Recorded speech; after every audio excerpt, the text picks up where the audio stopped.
Hola espartanos, hola espartanas, bienvenidos a mi canal. Soy Diego Gutiérrez Pérez y tal y como os prometí el domingo pasado, pues este domingo 13 de octubre vamos a continuar con esa saga de vídeos que realizaremos los domingos sobre temas de geoeconomía, geopolítica, y en esta ocasión nos vamos a centrar en uno de esos escenarios ahora mismo bastante calientes, que es Israel. Bueno, en esta ocasión pues vamos a hacer un recorrido a lo largo de la historia de Israel para intentar comprenderlo. Aquí nos intenta pues decir si unos son buenos, si unos son malos. Yo suelo decir habitualmente que ni los buenos son tan buenos, pero que los malos no son tan malos como parece.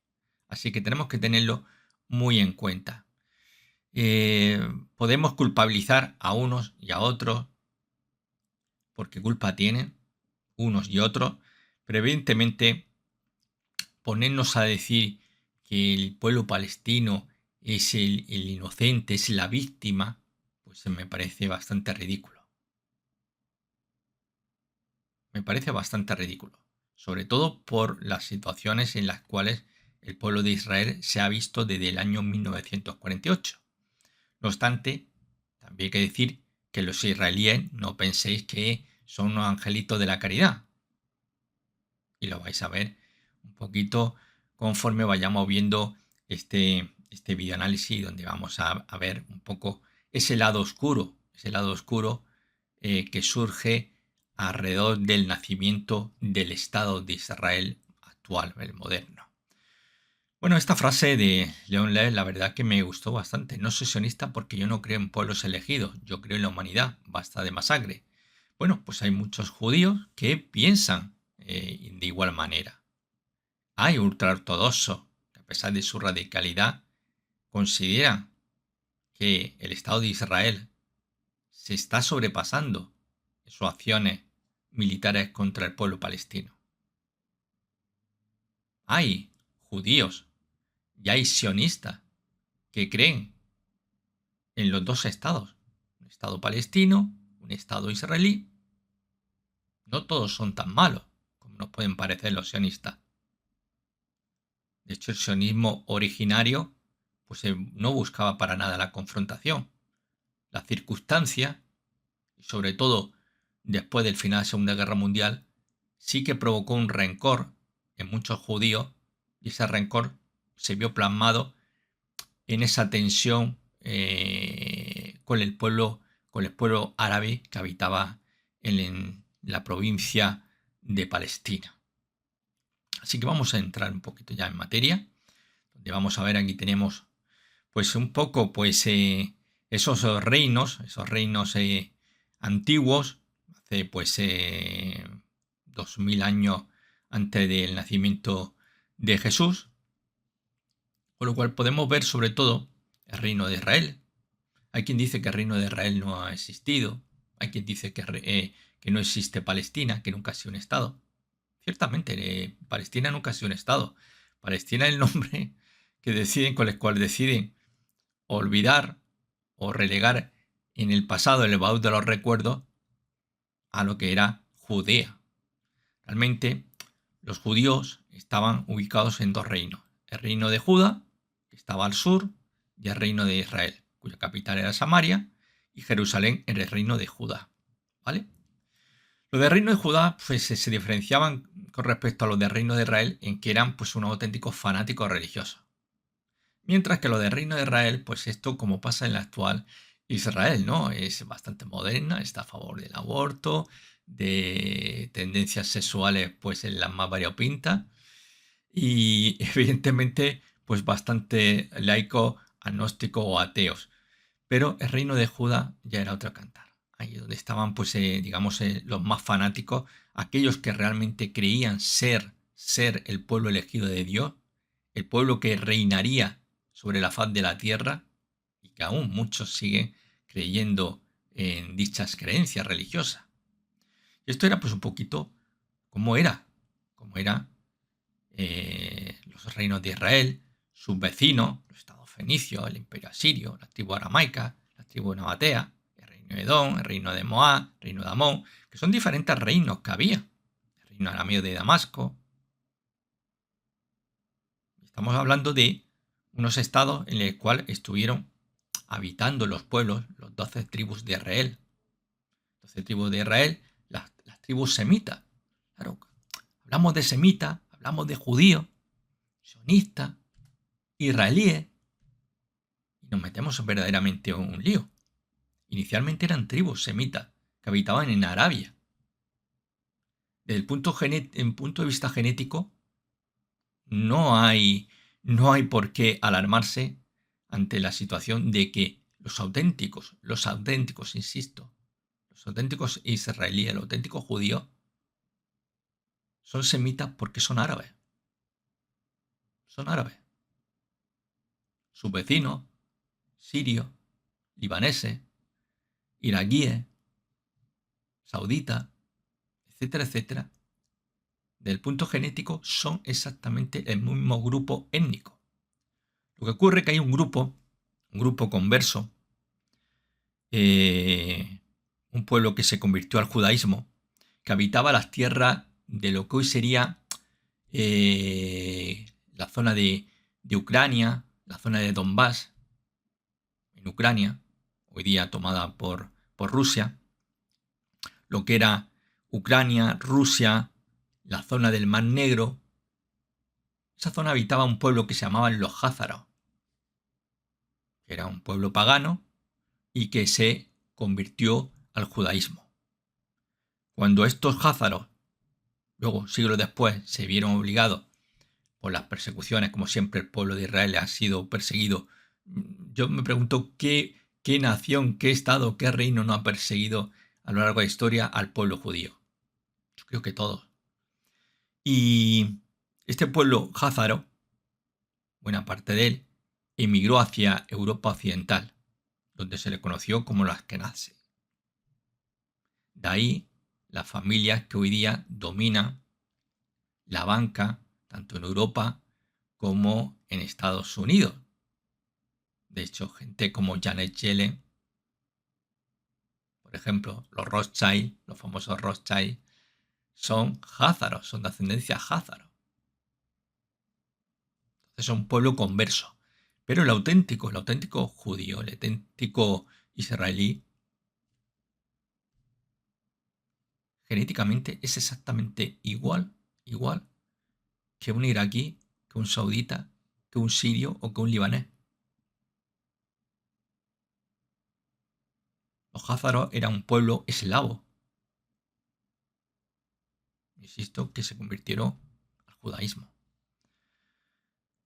Aquí tenemos a lo largo de este mapa 1100-883 antes de Jesucristo, donde vemos las diferentes zonas, control de Babilonia, Asirio, el imperio hitita, ese grandísimo imperio, y vemos las zonas controladas por los fenicios.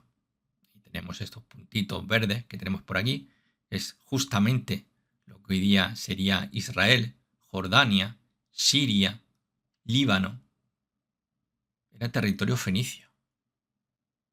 Empezamos a ver que ese estado de Israel, o ese reino de Israel, ese reino de Judea, el reino de Israel, ya comienza a desaparecer. Ya vemos como en el 1100-883 antes de Jesucristo no existía. Había desaparecido. Vemos aquí el mapa, por ejemplo, el más antiguo, Oriente Medio, 2800-1400, donde podemos observar los diferentes asentamientos que había, porque entonces eran ciudades cananeas, no judías, no hebreas. Vemos aquí las ciudades más antiguas que se conocen, con Sumeria, donde realmente aquí comienza la civilización humana de pronto implosiona.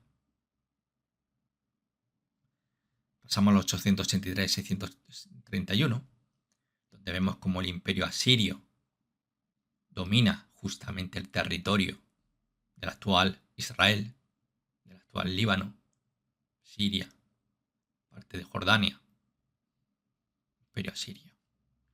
en el 334-323 a.C., los territorios de Israel pertenecían al imperio de Alejandro Magno, territorio griego. No estaba Israel. No estaba. Ni se le esperaba. Vemos después, pues llegan los romanos. El imperio romano. Vemos ahí un territorio que se hace llamar Judea. No es Israel. Judea. Que luego posteriormente será denominado por los romanos como Palestina. Tras la destrucción del templo de Herodes, la expulsión de los judíos, un auténtico fanático, para un legionario romano había dos zonas muy complicadas. Una que te mandaran a vigilar la frontera germana y otra era que te mandaran a Judea. ahí vas a tener un servicio militar muy complicado. Eran zonas muy complicadas, sobre todo en Judea. El radicalismo religioso era increíble, un fanatismo total, un odio, un desprecio absoluto por los romanos. De hecho, realmente, si cualquiera que lea el Antiguo Testamento, la Biblia, si algo puedes sacar claro, es que los judíos eran realmente un auténtico racista. Algo que también estamos viendo hoy día. Pero precisamente los que hablan de un Estado de Israel es que no son judíos. Mira, aquí tenemos en este mapa que queda muy bien, aquí tenemos lo que era Taurica, en aquella época, de los romanos, Crimea. Ellos vienen de aquí, esta zona. Aquí, esta zona que estoy señalando. El Donbass, Crimea, aquí están los házaros. Por eso sus rasgos son blancos, ojos azules, suelen ser rubios. Eso sí, vemos luego realmente cómo las características de su cráneo, sus facciones, suenan mucho a los pueblos del Turquestán, mongoles. Es toda una mezcla, lo que se originó ahí, precisamente en esa zona, muy complicada. Una mezcla entre vikingos, el pueblo originario eslavo, bizantino, mongoles, turcos. Vamos, un popurrí, algo muy parecido a lo que ocurre con, digamos, con la genética de los españoles.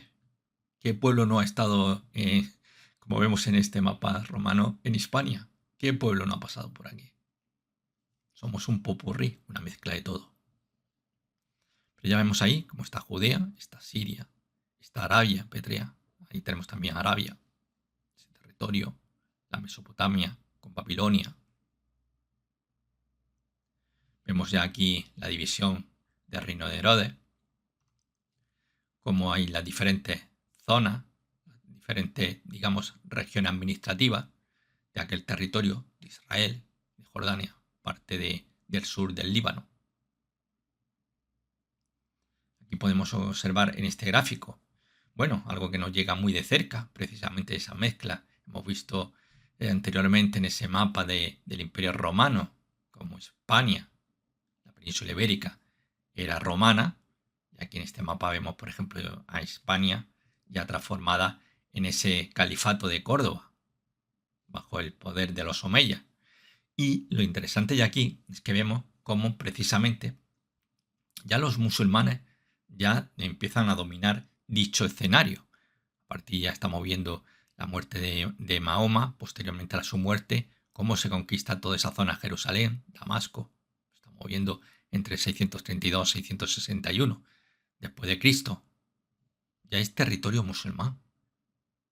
Ya es territorio musulmán. Estamos viendo. Vemos aquí luego posteriormente, en el año 1450, cómo el territorio del actual Israel ya era un territorio que pertenecía al sultanato mameluco de Egipto. No aparece Israel, ni se le espera. No existe. tampoco existe Palestina. No existe Palestina. Palestina fue una provincia. El nombre que le dieron los romanos, esa maldición hacia el pueblo de Israel, hacia el reino de Judea. Y vemos cómo sigue siendo territorio musulmán. Ya lo único que se pueden acoger los palestinos que viven en esa provincia, ¿no?, de Palestina, que realmente durante muchos siglos ha estado bajo dominio, pues prácticamente como hemos visto anteriormente, desde prácticamente el año 630, ese territorio ya es territorio musulmán. Es territorio musulmán. Vemos aquí el Imperio Otomano. El Imperio Otomano, como podemos observar en este gráfico, vemos tranquilamente cómo el Imperio Otomano, durante el periodo que va sobre la zona 1512, 1520, de 1451 a 1520, con ese dominio absoluto, tanto de Egipto como vemos Jerusalén, Israel, Siria, con Damasco, ahí de donde vienen los omeyas, que conquistan la península ibérica. Era el califato de Damasco, y luego las luchas intestinas pues se llevaron la capital de Damasco a Córdoba. Ahí ya se instaura el califato de Córdoba.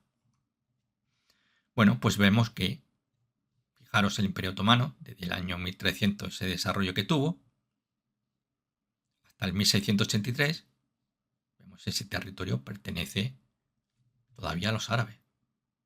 Y pertenecía al imperio, como estamos viendo, el Imperio Otomano. El Imperio Otomano, aquí tenemos una referencia más concreta de esa zona: Damasco, capital de Siria; Beirut, capital del Líbano; luego vemos la ciudad de Acre, Jerusalén, Israel.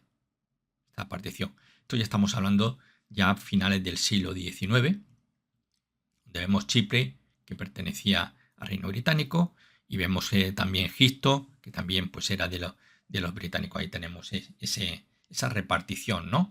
Y todavía, hasta esa época, finales del siglo XIX, teníamos que todavía ese territorio que hoy día se llama Israel pertenecía al Imperio Otomano. Y lo que otros llaman Palestina era el territorio del Imperio Otomano. Palestina es una invención de los romanos y nunca ha sido un estado, nunca ha sido una nación, nunca ha sido un reino. Era una provincia romana. Y anteriormente era el reino de Judea. Sí que hay una realidad histórica de un pueblo judío. Luego tenemos aquí a Theodor Herzl, bueno, pues el padre del sionismo. De Europa a Tierra Santa, 1860, Theodor Herzl nace en Pécs, en la actual Hungría, en el seno de una familia de judíos de habla alemana. Además era un auténtico germanófilo, sí, un auténtico germanófilo. Y de hecho, Theodor Herzl, hay que tener muy en cuenta que él no es que fuera muy religioso, y de hecho incluso llegó a proponer una solución. Él sí que fue un hombre que se dio cuenta del antisemitismo que estaba empezando a crecer con el nacionalismo en el siglo XIX. El antisemitismo estaba al orden del día. Y evidentemente esto empezó a poner nerviosos a muchos, entre ellos a Theodor Herzl, que era un escritor, un dramaturgo, y que es un periodista, y que se dio cuenta de que necesitaba un cambio de rumbo. Y entre las ideas que tuvo Theodor Herzl fue la de cristianizar a todo el pueblo judío, convertirlo al cristianismo, siempre y cuando se le prometiera una garantía de no manifestarse actitud antisemita. Pero Theodor Herzl propuso, como una forma de limar pereza, de que todos los judíos se convirtieran al cristianismo a cambio de que los países cristianos pues dejaran de perseguirlos. Evidentemente aquello no fue a ningún lado. En 1896 publica El Estado Judío, libro en el que propone crear un Estado propio para los judíos situado en Palestina. En 1898 se entrevista con el Kaiser Guillermo II de Alemania. en Palestina para lograr que Alemania impulse allí la creación de un protectorado. ¿Qué ocurrió? Aquello no salió adelante. Aquello no salió adelante desgraciadamente, por el sultán del Imperio Otomano, que decía, bueno, ¿qué estáis hablando a mí? De que en mi territorio se van aquí a asentar los judíos, que quieren crear ellos un estado con una autonomía independiente de mi propio imperio, pero que estamos hablando. Y bueno, el sultán dijo, anda, iros por ahí, que no tengo nada que discutir ni con el Kaiser Guillermo II, que por entonces había muy buenas relaciones. De hecho, pues en la Primera Guerra Mundial, Turquía o el Imperio Otomano, que es, a fin de cuentas, pues es el padre, el abuelo de la actual Turquía, pues se posicionaría al lado del Imperio Austrohúngaro y de Alemania en la Primera Guerra Mundial. Y evidentemente ahí ya ocurre la mayor de las desgracias para el Imperio Otomano, al igual que para el Kaiser Guillermo II, que tuvo que abdicar tras la derrota en la Primera Guerra Mundial de ese entente, esa triple entente que fracasó rotundamente, como luego posteriormente fracasaría nuevamente Alemania en la Segunda Guerra Mundial. En 1901, el quinto Congreso sionista crea el Fondo Nacional Judío para adquirir tierra en Palestina, con lo cual a partir de aquí ya se empieza a comprar. ¿Y a quién compran las tierras? Pues se las compran a palestinos, sí, se las compran a palestinos que estaban, pues tenían pues amplias extensiones de tierra, pues decían, oye, mira, que me llegan aquí estos judíos y que pagan bien, pues oye, yo tengo, ¿para qué quiero tanto? O a lo mejor me quiero retirar ahora, me voy a la Florida, a la Florida a pasar mis últimos años de vida. Bueno, no se iría a la Florida, pero bueno, un poco como un símil, ¿no? Con lo que normalmente los americanos, cuando llega el momento de jubilarse todo, hacia dónde se van, a Florida. Bueno, pues ahí es cuando empiezan ya a comprarse tierra y empiezan a emigrar los primeros judíos. Es decir, que normalmente se piensa que ocurre después de la Segunda Guerra Mundial. No. Ya empezaba justamente a principios del siglo XX, ya empezaba a marcharse hacia lo que en otro tiempo fue su tierra, hacia Israel, se empezaban a marchar los judíos europeos. En 1904, Ger muere por una insuficiencia cardíaca y sus restos serán llevados a Israel en 1949. Insisto, Theodor Ger no era para nada un sionista como nos los ponen la gente de la extrema derecha, que son todos unos demonios, malos, malísimos, ni mucho menos. Él estaba muy orgulloso de su lengua materna, el alemán. Él, de hecho, se sentía germanófilo. Él propuso que todos los judíos se cristianizaran. Él no buscaba la violencia, para nada, en absoluto. Simplemente era un punto de vista en el cual él se daba cuenta de lo que estaba ocurriendo a su alrededor. De esas campañas antisemitas por toda Europa Central. Y no cuento nada por Polonia. Los países del este, los países eslavos, a los judíos los trataban en el siglo XIX, los trataban, peor que animales. Peor que animales. Y cada vez que había que echarle la culpa a alguien, pues ¿quién era el culpable? Los judíos. Los judíos. Fuese verdad o no fuese verdad. Siempre chivo expiatorio eran los judíos. De hecho, en Polonia se practicaba la crucifixión. ¿Sí? De hecho, durante muchos siglos, la Iglesia Católica, incluso la protestante, tenían muy claro que los que condenaron a muerte a Jesús de Nazaret había sido el propio pueblo de Israel, habían sido los judíos. Habían matado a Jesús, el Hijo de Dios. Uf, los judíos eran muy malos. Bueno, pues a los judíos en Polonia se los crucificaba. Cada vez que se les cruzaban los cables a los polacos, un pueblo digno de estudiar, el polaco, pues era una situación bastante lamentable. Bueno, aquí tenemos una foto de Theodor Herz, aquí tenemos a principios del siglo XX, ahí tenemos de los primeros inmigrantes judíos que marchan a tierras israelíes, a la tierra, a la madre tierra, a esa Israel tan añorada, Palestina todavía en ese momento, Palestina, provincia que en ese principio del siglo XX todavía pertenecía al Imperio Otomano, con la caída, en la derrota en la Primera Guerra Mundial, en la cual uno de los perdedores fue el Imperio Otomano, ahí se pierde ya Palestina, ¿eh? Ya deja de ser territorio otomano y pasa a ser ni más ni menos que una de las tantas colonias que tenían los británicos. Y aquí tenemos en la imagen grande el primer congreso sionista en Basilea en 1897. El primer evento que realizan, y como vemos, pues la verdad que había bastante gente, ¿no?, en ese primer congreso, el primero de muchos congresos donde se iba a debatir cuál podría ser el camino, el programa, el proyecto para retornar nuevamente a lo que un día fue para ellos Israel, ¿no? Bueno, tenemos aquí, pues, bueno, la carta emblemática, esa carta emblemática que supuso, esto sí que fue ya un punto de inflexión, 2 de noviembre de 1917, el Tratado Balfour. Bueno, Arthur Jason Balfour, que era canciller británico, y aquí tenemos a Lionel Walter Rothschild, que era, pues, es decir, el patriarca de los Rothschild, la familia Rothschild británica, los dueños del sector bancario, de la banca británica. Tenemos su imagen. Bueno, pues aquí a la izquierda tenemos justamente la transcripción de esa carta escrita por Arthur James Balfour a Lionel Walter Rothschild. Bueno, pues dice la carta en castellano: estimado Lord Rothschild, tengo gran placer en enviarle a usted en nombre del gobierno de Su Majestad la siguiente declaración de apoyo a las aspiraciones de los judíos sionistas que ha sido remitida al gabinete y aprobada por el mismo.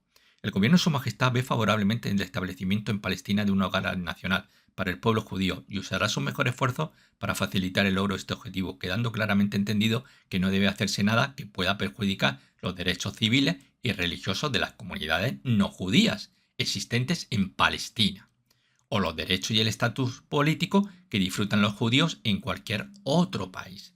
Estaré agradecido si usted hace esta declaración del conocimiento de la Federación Sionista. Arthur James Balfour. Tengo que decir que Lionel Rothschild inicialmente no estaba muy por la labor de apoyar a los sionistas. Para nada. Al principio era bastante escéptico y él no quería complicaciones. Luego, después, se iría dando cuenta de que quizás muchas personas a su alrededor, que quizás un cambio en su pensamiento le llevó a apostar por ese retorno a la tierra prometida. Eso sí, los Rothschild no se irían a Israel. Los Rothschild siempre han estado digamos, en los centros financieros importantes, como puede ser París, como puede ser Londres, como puede ser Frankfurt o como puede ser Nueva York, ¿no? Nueva York, donde ahí es muy conocido el lobby judío, son los amos de Nueva York y evidentemente son los amos prácticamente de Estados Unidos. De hecho, no hay más que ver a la mayoría de los consejeros, de los presidentes. Es curioso, no ha habido hasta el momento ningún presidente de Estados Unidos judío. Sin embargo, todos ellos han estado rodeados siempre por asesores judíos. Todos ellos. Sea el presidente protestante, sea católico, como el actual Joe Biden, que es católico, siempre están rodeados de asesores judíos.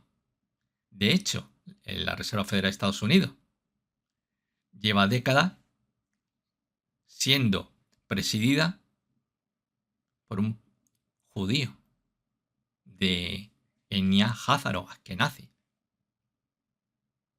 o la vicepresidenta, es decir, los dos cargos más importantes de la Reserva Federal de Estados Unidos, tanto el presidente como el vicepresidente o la vicepresidenta, siempre han sido judíos. En las últimas décadas.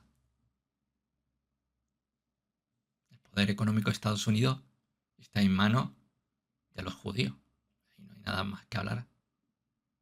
Insisto, da igual si el presidente es republicano o es demócrata, si es católico o es protestante. A su alrededor te pones a analizar uno tras otro los asesores más allegados al presidente y uno tras otro son siempre judíos. Es decir, los judíos siempre están donde ahí está el poder, ahí es judío, no falla. De hecho, hablando del punto de vista económico, el capitalismo es una invención de los judíos. Es una invención de los judíos. No, Adam Smith no tiene nada que ver. Adam Smith ni siquiera menciona la palabra capitalismo en su obra magna. Nunca. Son los judíos. La escuela austriaca.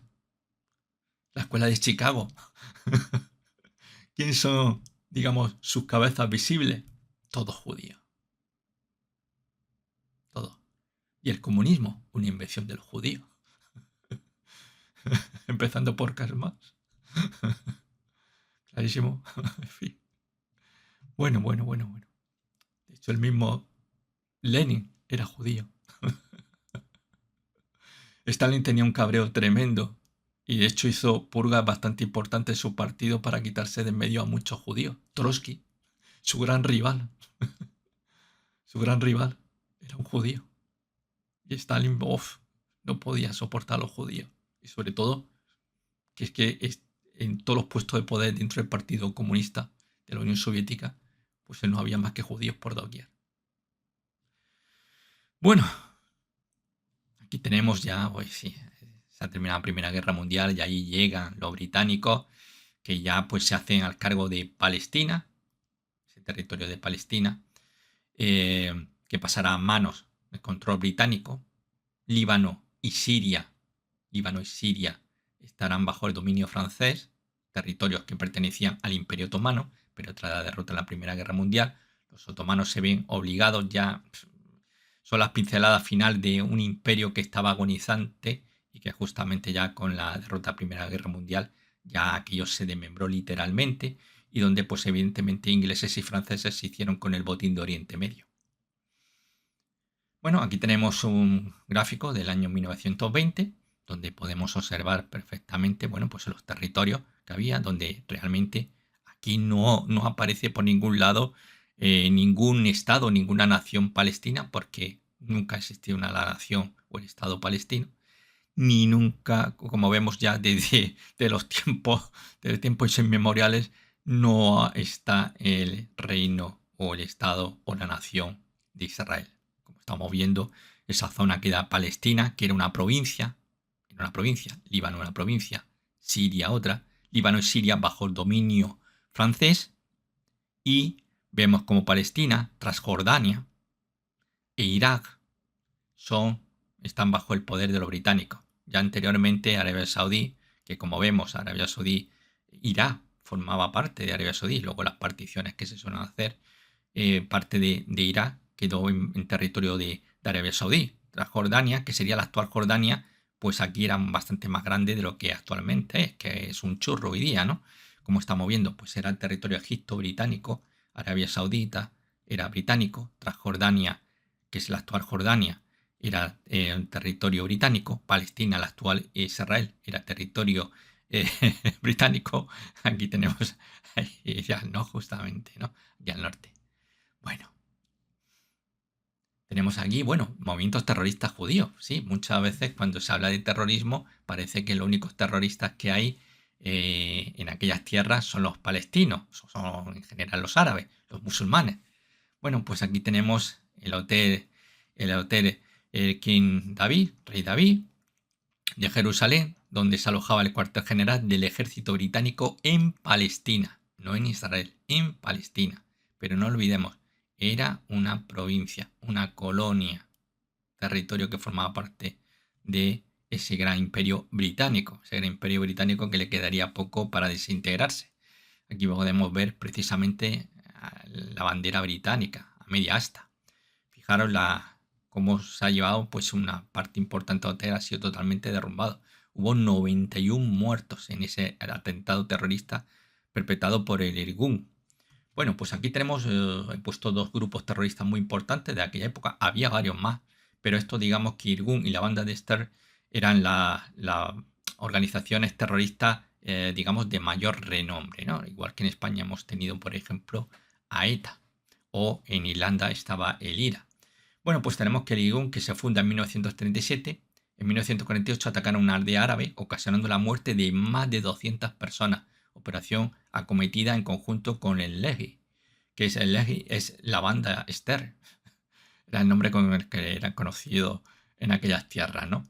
Esto digamos que es el nombre de la banda Esther, el nombre más conocido como se le conocía en Europa. La banda Esther, que surge en 1900, nace en 1940. Esta comenzó a asesinar a palestinos. Incluso se le atribuye la muerte de 15 judíos moderados. En 1944 asesinaron al ministro, nada menos que al ministro británico de Asuntos de Medio Oriente en el Cairo, en Egipto. Fijaros, ¿eh? Fijaros. Menudo elemento eran estos. Esto que, bueno, parece que los únicos terroristas que hay son los palestinos, ¿no? Pues bueno, pues digamos que conforme llegan los judíos, llegan a la tierra de Palestina, son ellos los que cogen las armas y empiezan pues a hacer de la suya, realmente, ¿no? El terrorismo, ¿no? Todo sea por conseguir soñada tierra prometida. Posteriormente comenzaron a actuar en conjunto con el IRGUM en los ataques contra árabes y británicos. En 1948 asesinaron a 2 mediadores de las Naciones Unidas, ¿no? Ahora que el Estado de Israel ha considerado persona no grata al presidente de las Naciones Unidas, pues fijaros, de la ONU, fijaros qué casualidad que ya en 1948 pues estos no se cortaban ni un pelo y mataban a que tuvieran que matar y el resto del mundo a callar, ¿no? Desgraciadamente para los británicos, pues esto hicieron una salida muy parecida a la de España con el Sáhara, ¿no? En cuanto vieron la marcha verde, los españoles salieron huyendo. Realmente, bueno, era una circunstancia para nada agradable y una circunstancia muy difícil de sortear, con más de 100.000 marroquíes allí, pues en principio desarmados. Se sabe que por detrás venía el ejército marroquí. Por delante utilizaba como escudos humanos a ciudadanos, a civiles. Bueno, pues pasó lo mismo. Allí teníamos en el Sáhara, que muchos parece que no lo recuerda.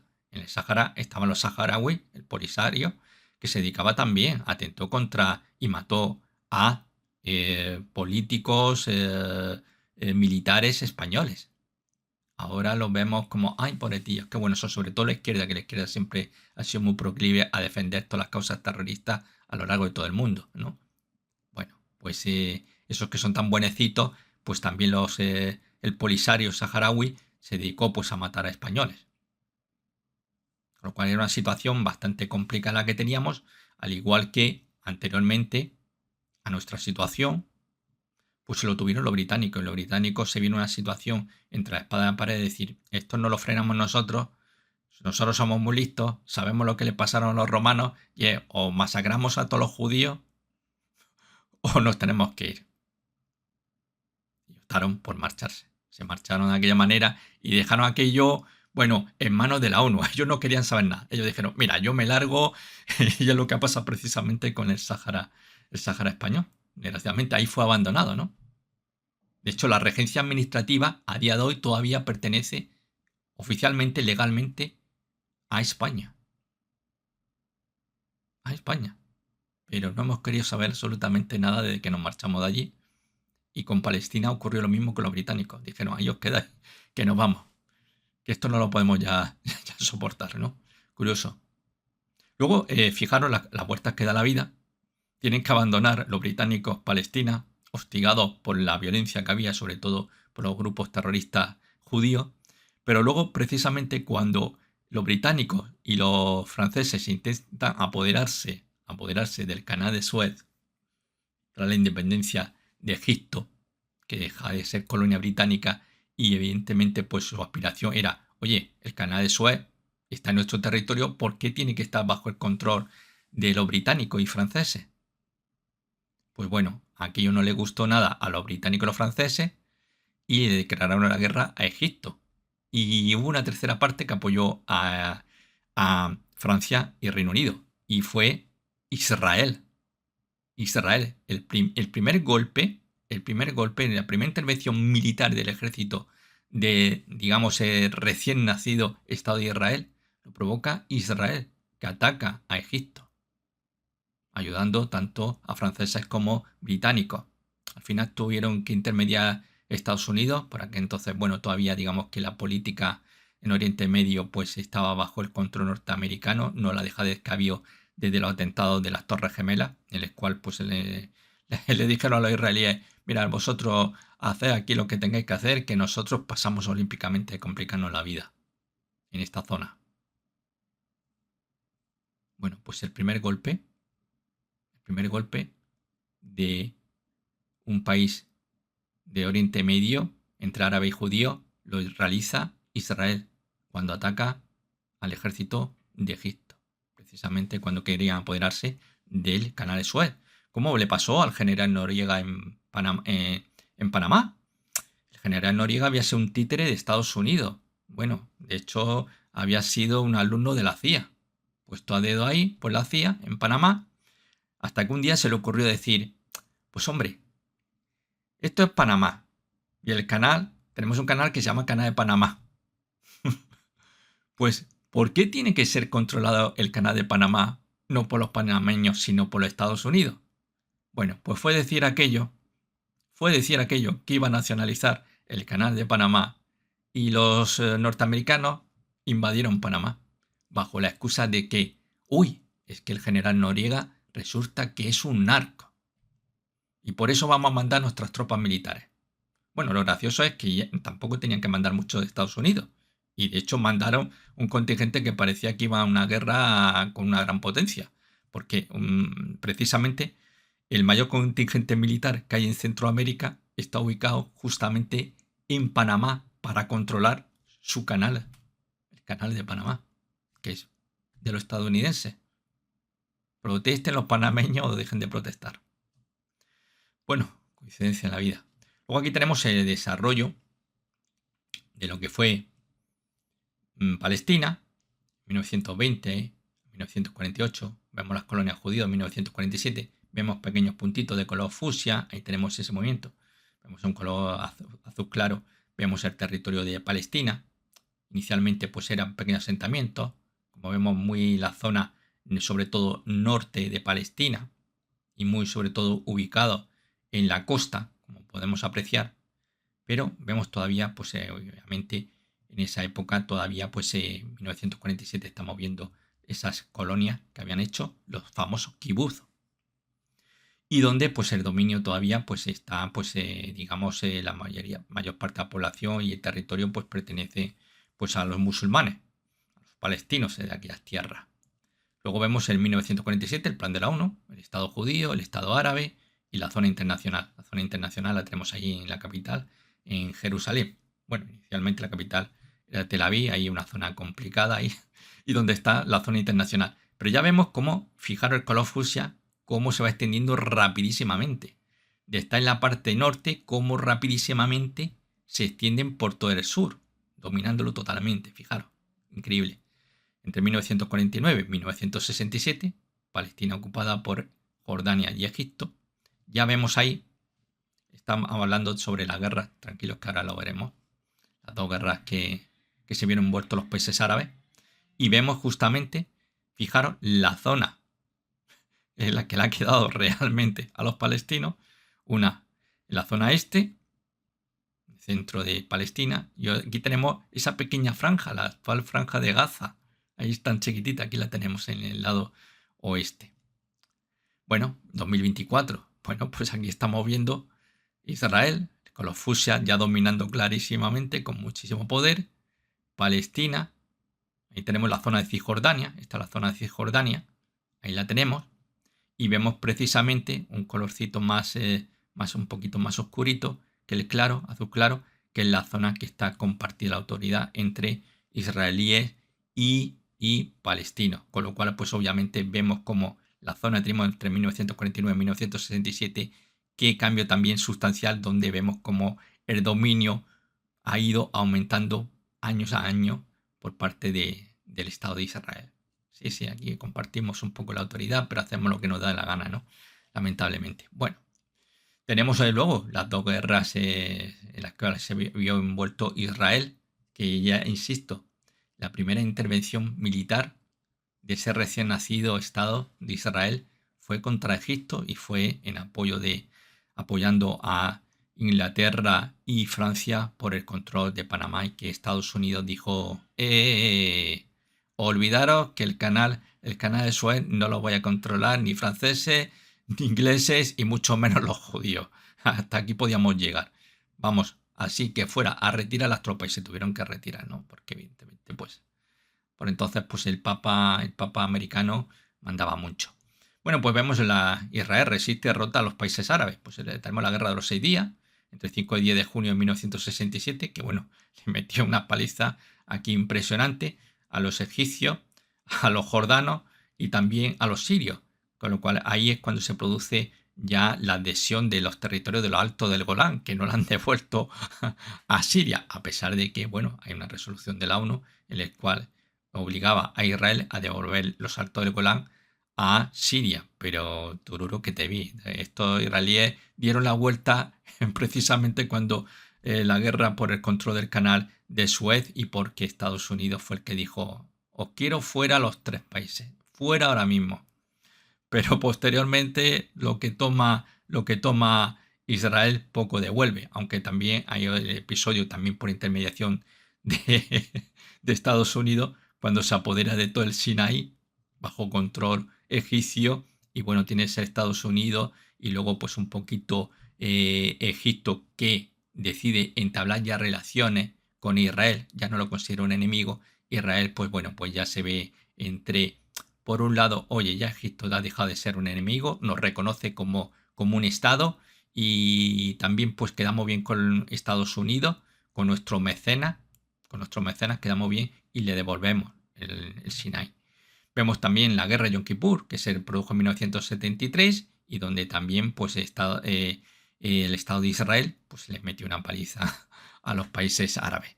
Así que bueno, de momento pues cualquier guerra que se ha estado produciendo, guerra con, digamos, no guerra contra grupos terroristas como Hamas, que hoy día todavía, un año después, todavía no han conseguido eliminar a Hamas, es muy complicado, y ya está metido en ese conflicto con Hezbollah. Pero Hezbollah, estamos hablando de una milicia armada, sí, muchísimo más potente que Hamas, muy bien armada, sus soldados están muy bien entrenados, no tiene nada que ver jamás con Hezbollah, pero no olvidemos que Hezbollah es una milicia, El Líbano tiene su propio ejército, y de hecho en la invasión que se ha producido por el Estado de Israel, el sur del Líbano, el ejército libanés no ha actuado para defender su territorio. No. Están diciendo, a ver si se quitan de encima, nos quitan a los de Hezbollah, o Hezbollah, como le llaman algunos, y a ver si podemos recuperar el control del sur del Líbano, que está bajo el poder total absoluto de la milicia, muchos consideran milicia proiraní, que es Hezbollah. Por tanto, 2 guerras con países, estamos hablando con estados árabes. Hasta el momento, pues todos han salido mal parados siempre que se han enfrentado con el Estado de Israel. Bueno, pues aquí tenemos una imagen que es el fatídico 7 de octubre, cuando se produce esa matanza, y casi cerca de un millar de israelíes fueron asesinados. Y evidentemente, pues estamos viviendo esos tiempos convulsos actualmente, ¿no? Un atentado terrorista totalmente deleznable, totalmente condenable, y que a mí nadie que me diga, bueno, es que tampoco es para tanto, ¿no? Y bueno, es que los judíos han hecho mucho daño al pueblo palestino. Bueno, sí, pero esa no es forma de responder. Yo veo bien que jamás ataque al ejército israelí, pero matar a civiles, eso es una línea ya que sí, que lo estamos viendo a los israelíes haciéndolo todos los días, sí, por supuesto, como que es condenable. Es que también es condenable lo que está haciendo Israel, como condenable lo que hizo Hamas. Eso es deleznable. Esos son crímenes de lesa humanidad. Bueno, tenemos aquí esta imagen aquí de las tropas israelíes, ya pues puestos con sus uniformes, sus fusiles, y preparados aquí para hacer esa gran limpieza, esa limpieza étnica, para crear verdaderamente su sueño, su gran Estado de Israel, libre de árabes, un Estado para los judíos y no pues que tienen que lidiar todavía, para desgracia de ellos, con los palestinos en su propio territorio. Y por tanto el sueño de ese gran Estado de Israel, de la reconstrucción de su templo, pues evidentemente pues todas esas predicciones mesiánicas para supuestamente el advenimiento del Dios de los judíos, del Dios de Abraham, hacia su pueblo elegido, pues evidentemente pues está en una pausa mientras no consigan echar a los árabes de su propio territorio y sobre todo recuperar pues digamos el escenario que tenía geográfico en los tiempos del rey David, con lo cual pues evidentemente le está moviendo muchos conflictos a lo largo de los países vecinos. Ahora con Jordania más tranquilico, las cosas, las cosas se han dicho. De hecho, Jordania pues sabe muy bien que cualquier mal movimiento, y bueno, pues como ya la ha corrido dos veces que se enfrentó militarmente a Israel, pues salió mal parado. Bueno, pues Israel actualmente está en conflicto en el Líbano, está en conflicto con los palestinos, tanto en Gaza como en Cisjordania, está en conflicto también esta semana y semanas anteriores con Siria. Es una guerra no declarada, pero en la cual pues es raro la semana que la aviación israelí no ataca posiciones del ejército sirio. Y Siria, pues los pobres pues no se atreven a respirarle a Israel, con lo cual tienen pues que aguantar el naval cuando llega. Y luego, bueno, pues tenemos ahí esa guerra también no declarada que existe entre Israel y el régimen del Ayatolá en Irán. Podríamos hablar de los hutíes, pero los hutíes no estamos hablando de una nación, estamos hablando también de una organización. Para algunos es terrorista los hutíes, para otros no lo son. No hay que olvidar que en el Yemen hay una guerra civil, donde pues los hutíes pues son proiraníes. Había una liga de países árabes encabezado por Arabia Saudí, y el cual ha participado un país vecino de España, como es Marruecos, pero contra los hutíes no hay nada que hacer. Esos tíos son duros de pelar y hasta el momento la coalición árabe ha fracasado en su intento de acabar con los hutíes, y de hecho pues domina buena parte de lo que sería el estado de Yemen. Y bueno, pues aquí hemos llegado un poquito viendo pues esa historia de violencia, de muerte, de un pasado, digamos, idílico que intentan rememorar desde el punto de vista religioso, un fanatismo. Creo que, como bien decía, no recuerdo quién fue, y decía que Israel tenía que decidir entre ser una democracia o ser un estado totalitario religioso. Pero ambas cosas no podían ser. No podemos pensar que somos la raza elegida. Ellos no son arios. Los alemanes hablaban de que ellos eran los arios y los judíos hablan de que ellos son el pueblo elegido de Dios. Los demás no, los demás pueblos estamos para servirles. Y de ahí están los tontos evangelistas, pues haciéndole la ola a los judíos y los judíos partiéndose de risa, diciendo no tienen nada que ver. De hecho, estuve viendo un muy buen documental, creo que eran 2 partes, que hablaban de los evangelistas y que estos pues se apoyan mucho al pueblo de Israel. Son también creyentes de que hay que reconstruir el templo de Salomón. Pero ¿qué opinaban los judíos de estos evangélicos? Pues que es una panda de tarados y que ellos no son el pueblo de Dios. Que le viene muy bien el dinero que les manda, las ingentes cantidades, millones y millones y millones de dólares que les manda, pero que más allá de eso no pintan nada en Israel, esta gente. Son cristianos. Para los judíos no hay que olvidar que Jesús es fruto de una violación. Sí, tal como lo digo. Es fruto de una violación. De hecho, ellos se jactan, se ríen. Y en Israel es muy habitual que grupos muy radicales religiosos judíos escupan a los cristianos con total desprecio absoluto. Esto es algo que se produce hoy en día, 2024. No confundamos. Ellos se consideran el pueblo elegido. Por muy cristiano que tú seas, por muy evangelista que seas, Da igual a qué iglesia evangélica pertenezca, ellos te ven como lo que eres, un goy, es decir, una bestia, que lo que representamos es el resto de la humanidad para esos grupos religiosos extremistas que hay en Israel, que sí son un verdadero peligro, evidentemente un peligro para toda aquella zona de Oriente Medio. Lo peor del mundo es la religión. Ya lo decía, la religión es el opio del pueblo. Así que bueno, amigos y amigas, espartanos y espartanas, hasta aquí hemos llegado un poquito con este recorrido por la historia de Israel. El próximo domingo nos veremos y vamos a centrarnos ya de lleno en lo que está ocurriendo en ese conflicto en Ucrania, entre Rusia con esa operación especial en territorio del Donbass, territorio ucraniano, ¿no? Bueno, ya ucraniano no tanto, ya las repúblicas rebeldes ya son parte de la Federación Rusa oficialmente, aunque Ucrania no lo reconozca, y otros países europeos. Pero eso ya hablaremos el próximo domingo. Un abrazo muy fuerte y que paséis un buen día. Chao.